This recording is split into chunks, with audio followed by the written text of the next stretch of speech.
میرے نبی کی زندگی کا دوسرا رخ کہ بطور انسان زندگی کیسے گزارنی ہے، مرد عورت ہے زندگی کیسے گزارنی ہے۔ پہلا رشتہ جو قائم ہوا دنیا میں وہ ہے خامد اور بیوی، حضرت آدم اور حوا کا نکاح ہوا۔ اللہ تعالیٰ نے عورت کو کمزور بنایا تو پہلے دن سے اس کو عزت اور احترام دیا تاکہ ساری زندگی اس کمزوری سے ناجائز فائدہ نہ اٹھایا جائے بلکہ اس کو عزت دی جائے۔ کہ آدم علیہ السلام کے لیے مٹی اکٹھی کی، پانی ڈالا، گوندھا اور ایک اسٹیچو بنایا اور ڈال دیا۔ جب وہ خشک ہوا اس میں روح ڈالی اور پھر وہ ننگے بدن تھے، پھر ان کو جنت کے کپڑے پہنائے اور جنت میں ڈال دیا۔ اس کائنات کا حسن بھی عورت سے ہے اور جنت کا حسن بھی عورت سے ہے۔ حضرت آدم علیہ السلام جنت میں، لیکن بابے جی دا دل ہی نہیں لگتا، کلے کلے ہی ٹورے پھر دیں۔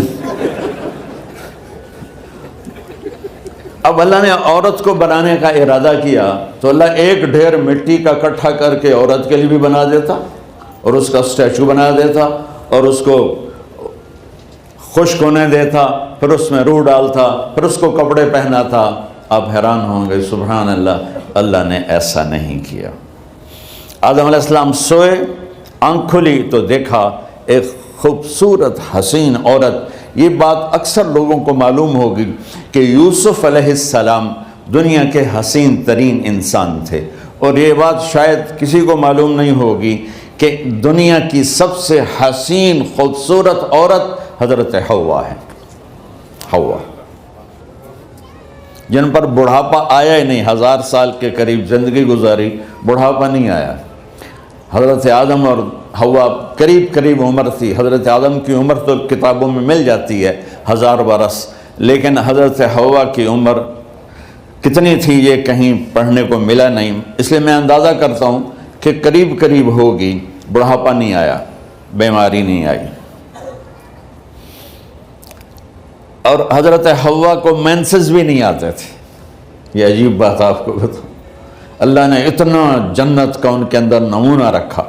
تو جب حضرت آدم کی آنکھ کھلی تو دیکھا ایک حسن کا پیکر، انہوں تو جنت ہی بھول گئی۔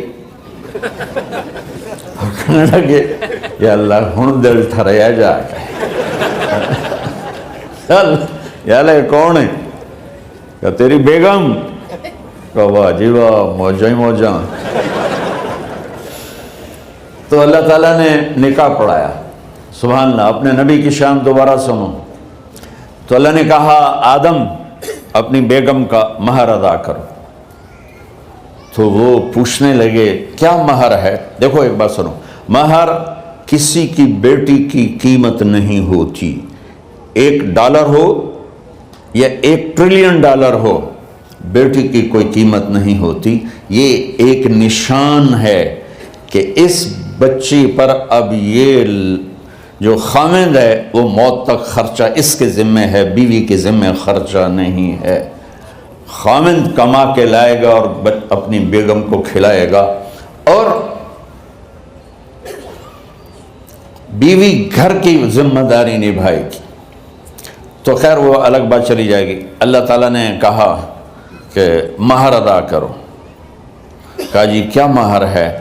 تو میرے اللہ نے کہا تیری نسل میں میرا آخری نبی آئے گا، اس پہ ایک دفعہ درود پڑھ دے، یہ مہر ہے۔ اچھا، شروع دن سے ہے کہ میں نے قبول کیا۔ قبول کیا کا مطلب ہے کہ میں اس لڑکی کو قبول کر رہا ہوں، اس کی کمیوں کے ساتھ بھی خوبیوں کے ساتھ بھی۔ اور جب لڑکی کہتی ہے سائن کرنا قبول کیا ہے، یا زبان سے کہے قبول کیا ہے، تو یہ اس بات کی گارنٹی ہے کہ میں نے اپنے اس لڑکے کو خامد ہونے کے طور پہ قبول کیا، اس کی کمیوں کے ساتھ بھی، اس کی خوبیوں کے ساتھ بھی۔ اور جو ہی شادی ہو کر ڈولی سسرال کے گھر جاتی ہے تو ٹیسٹ شروع ہو جاتا ہے، کی کر دیے، باندھی کے میں، اٹھیندی کے میں، بول دی کے میں۔ اور اس میں بہت زیادہ نیگیٹو کردار ہے سسرال کا، کئی لڑکیوں کا کیونکہ ہم نے اپنے نبی کی زندگی نہیں قبول کیا. یہ واجب ہے کہنا قبول کیا، کہ جس میں پیغام ہے کہ اب میں اس کی میں کوئی کمی ہے وہ بھی قبول کروں گی، کوئی خوبی ہے تو سر ماتھے پر. اور لڑکا کہتا ہے کہ میں اسے قبول کرتا ہوں، اس کی خوبیوں کے ساتھ بھی کمیوں کے ساتھ بھی. یہ بات یاد رکھنا، پرفیکشن کبھی تلاش نہ کرنا، پرفیکشن کبھی تلاش نہ کرنا. اللہ نے 100 نمبر نہیں مانگے، 51، ایک نمبر اوپر ہو گیا. گناہ تمہارے 50 ہیں اور نیکی تمہاری 51 ہے، تو اس ایک پر ہم تمہیں جنت میں ڈال دیں. اب کوئی خامند اپنی بیوی میں پرفیکشن دیکھنا چاہے، بیوی اپنے خامند میں پرفیکشن دیکھنا چاہے، ساس سسر اپنی بہو میں، ساس سسر اپنے داماد میں، بھائی اپنے بھائی میں، ماں باپ اپنی اولاد میں، اولاد اپنے ماں باپ میں، جہاں یہ نظر ہوگی تو وہاں لڑائی ہوگی. کمیوں کے ساتھ قبول کرو. قبول کا لفظ اتنا واجب ہے تو ڈر تو پھر بہ گئی تھی نا.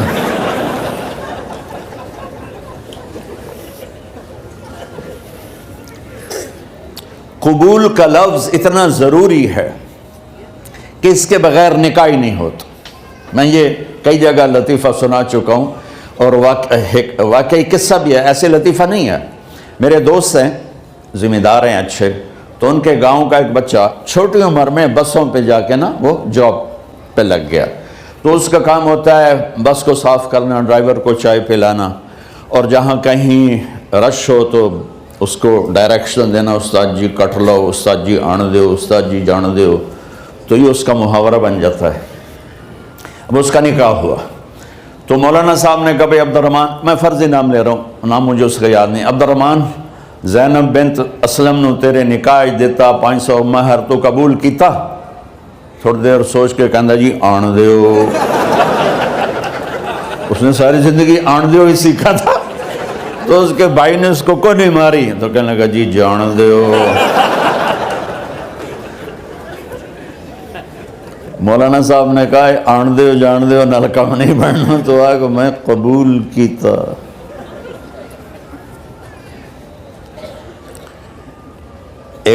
یہ بھی صحیح واقعہ سنا رہا ہوں. ایک نوجوان نے بیوی کو 3 طلاق دے دی کٹھی.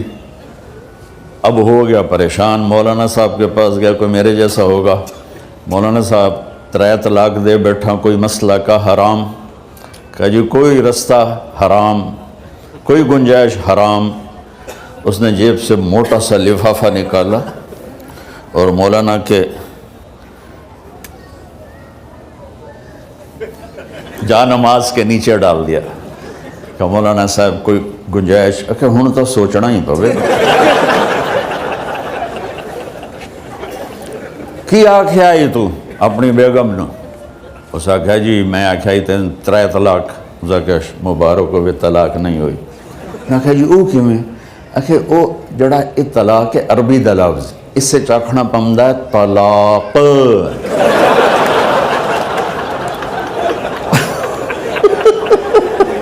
یہ آپ کو صحیح واقعہ سنا رہا ہوں. تو تم نے تو چھوٹے کاف کے ساتھ کہا ہے طلاق. او کاف تا کتے آلا ہے. موجاں کر ایک لفافہ ہو راوے تو چاہے ساری زندگی دا حلال کر دے. لفظ قبول اتنا ضروری ہے. تو میرے نبی نے 11 شادیاں کی، اللہ کی قسم شوق کی نہیں تھی. ما تزوجت وما زوجت الا بوحی من السماء نزل به جبریل. کہ لوگوں سن لو میری بات غور سے، مجھے عورت کی کوئی رغبت نہیں ہے. میں نے جہاں شادی کی، جہاں بیٹی کی شادی کی، پہلے اللہ نے آسمان سے جبریل بھیج کے حکم دیا، پھر میں نے قدم اٹھایا. تو پہلا رشتہ خاوند اور بیوی ہے جو اس کائنات میں جڑتا ہے. یہ دنیا کا سارے رشتوں میں نمبر 1 رشتہ ہے، سب سے خوبصورت رشتہ ہے، سب سے اہم رشتہ ہے، سب سے بڑا رشتہ ہے. والدین کے لیے چند آیات ہیں، اولاد کے لیے چند آیات ہیں، بہن بھائیوں کے لیے چند آیات ہیں، خامند اور بیوی کے لیے سینکڑوں آیات ہیں، سینکڑوں۔ تو اگر آپ اپنے گھروں میں کامیابی دیکھنا چاہتے ہو، اپنے گھر کو ہاؤس کی بجائے ہوم دیکھنا چاہتے ہو، خوشی کا اگر آپ اسے گہوارہ بنانا چاہتے ہو، اللہ کی قسم ڈگریوں سے نہیں ہوگا، محبت سے ہوگا۔ میرے نبی سے پوچھا گیا یا رسول اللہ اسلام کا سب سے مضبوط عمل، نہیں، میرے نبی نے سوال کیا، بولو بھائی اسلام کا سب سے مضبوط عمل کیا ہے؟ صحابہ نے کہا نماز، نہیں، سبحان اللہ۔ ابھی میں نماز کی کتنی اہمیت بتا چکا۔ انہوں نے عرض کیا جہاد، آپ نے فرمایا نہیں۔ تو صحابہ نے عرض کیا روزہ، آپ نے فرمایا نہیں۔ اللہ اکبر۔ کہ یا رسول اللہ حج، آپ نے فرمایا نہیں۔ تو سارے صحابہ حیران ہو گئے، یا رسول اللہ نماز، جہاد، روزہ، حج، تو پھر کیا ہے؟ اب سننا سارے بہن بھائی، مستورات، بچے بچیاں، آپ نے فرمایا اسلام کا سب سے مضبوط اور بڑا عمل ہے آپس میں اللہ کے لیے محبت کرنا۔ اگر آپ اپنے گھروں میں حسن دیکھنا چاہتے ہو تو ایک دوسرے سے محبت کرو، اظہار محبت کرو، اور محبت کے پیدا ہونے کے لیے بہت ساری چیزیں ہیں، لپیٹ کے دو میں کر لیتا ہوں، دو میں۔ بیوی کی خوبی دیکھو، کمی نہ دیکھو، خامند کی خوبی دیکھو، کمی نہ دیکھو، پہلی بات۔ دوسری بات، اس زبان سے زہر نہ اگلو محبت کے پھول، اس زبان سے کڑوے جملے نہ ہوں، طنز نہ ہو، ٹانٹنگ نہ ہو، بےعزت نہ کرو، انسلٹ نہ کرو، تو آپ کے دل جڑ جائیں گے۔ یاد رکھو شکلوں سے زندگی آباد نہیں ہوتی، زندگی اخلاق سے آباد ہوتی۔ تو اپنے گھر سے ٹانٹنگ نکال دو۔ نہ کہا کا مطلب ہے بارش کا زمین میں جذب ہو کر یکجان ہو جانا، دو زندگیوں کا محبت میں جذب ہو کر یکجان ہو جانے کو نکاح کہتے ہیں۔ نہ کہا آنکھوں میں نیند کا اتر کے سلا دینا، نہ کہا خامد اور بیوی کا ایسی محبت دینا کہ چین کی نیند آ جائے، نہ کہا اعتماد کرنا، بھروسہ کرنا، خامد بیوی پہ بھروسہ کرے، بیوی خامد پہ بھروسہ کرے۔ اے نوے لوک لوک کے فون چیک ہو رہے ہوئے، کال کتنے کی تھی، کال کتنے کی تھی۔ عزت دو، اعتماد کرو۔ چوتھا مطلب درخت کا چھاؤں بنا دینا، نہ کہا میاں اور بیوی، خامد اور بیوی کا محبت کی ایسی چھاؤں بنانا کہ اس کے نیچے اولاد کا پودا خوبصورتی سے پیدا ہو سکے۔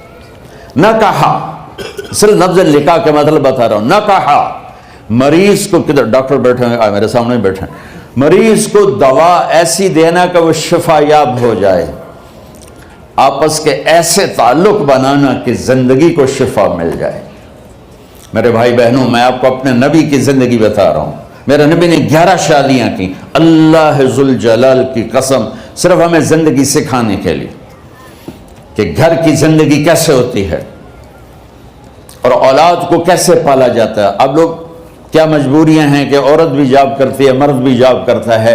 عورت کی سب سے بڑی جاب اپنی نسل کو پالنا ہوتا ہے۔ جب یہاں ٹائم نہیں ملتا بچے کو، نہ ماں سے ملتا ہے نہ باپ سے ملتا ہے، تو پھر وہ جنگل کا پودا بن جاتا ہے۔ یہ تو وینکوور ہے، فیصل آباد کی بات سناتا ہوں۔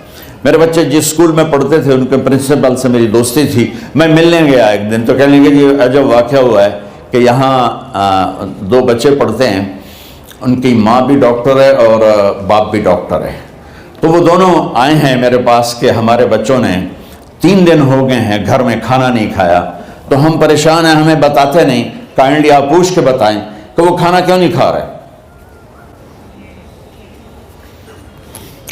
ایک باری کر کے بھی دکھا دو۔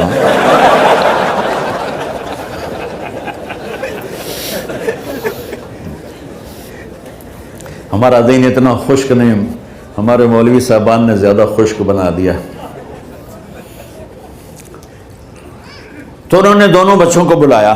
سننا سارے فیملیز بیٹھے ہو جہاں میں فیملی کی زندگی کو فوکس کر کے نبی سے جوڑ کے بتا رہا ہوں, طارق جمیل کے تجربے نہیں بتا رہا. دونوں بچوں کو بلایا, بیٹا آپ کھانے کو نہیں کھا رہے؟ کہا جی ہم اپنے ممی اور بابا کے سامنے نہیں بتائیں گے. تو انہوں نے دونوں کو باہر بٹھا دیا. پھر پوچھا اب بتاؤ کیا مسئلہ ہے؟ ان کا سر ہم صبح جب ناشتہ کرتے ہیں تو ہمارے ممی ڈیڈی سو رہے ہوتے ہیں, ہماری ان سے ملاقات نہیں ہوتی. جب ہم اسکول سے واپس آتے ہیں تو ممی ڈیڈی اپنے میڈیکل کالج میں ہوتے ہیں, ہاسپٹل میں ہوتے ہیں, تو ہمیں ان کو دیکھنے کا موقع نہیں ملتا. شام کو جب ہم کھانا کھاتے ہیں تو یہ دونوں اپنے پرائیویٹ کلینک میں ہوتے ہیں, تو ہم ان کو دیکھ نہیں پاتے. پورا ہفتہ گزر جاتا ہے, ہمیں ماں باپ کی شکل نظر نہیں آتی. تو ہم نے اسٹرائک کی ہے کہ ایسے ماں باپ کی روٹی کیا کھانی جو اپنی شکل بھی نہ دکھا سکیں. تو اس لیے ہم نے کہا ہم نے بائیکاٹ کیا ہے, گھر میں نہیں کھانا ہے. تو ایسی لائف مت بناؤ. یہاں ایک بہت بڑا چکر شیطان دیتا ہے, بڑی گاڑی لے لو, $100 کی قسط تو ہے, اور بڑا گھر لے لو, $200 یا $100 کی قسط تو ہے. پھر میاں بھی کام کرے, بیوی بھی کام کرے, جو کہ بڑا گھر باقی رہے, تو خوشیاں تو مٹ گئیں. جو ڈبل جاب کرے گا, پھر ڈبل جاب کرتے ہیں. ڈبل جاب کرنے والا بیچارہ تھکا ہوا ذہن لے کے آتا ہے, وہ کیسے ٹائم دے گا اپنے بچوں کو خوشی کے ساتھ؟ جو ماں جاب کر کے آئے گی پھر کھانا پکائے گی, جب اتنی تھک جائے گی تو اپنے بچوں کو کھلا ٹائم کیسے دے سکے گی؟ پوری کائنات کی ذمہ داری تھی میرے نبی کے سر پر, اور آپ اس کے باوجود روزانہ حسن حسین کے لیے وقت نکالتے تھے. اور انہوں کو آ کر کوئی لیکچر نہیں. دیکھو ماں باپ سے ایک بات کرتا ہوں, لیکچر تھوڑا دو, محبت زیادہ کرو. یہ نہ کرو, یہ کیوں کیا, یہ کرو, یہ کرو, یہ چھوڑ کر صرف سینے سے لگاؤ, پھر محبت دو. کمیوں سمیت بچوں کو قبول کرو, ان کی زندگی تبدیل ہو جائے گی.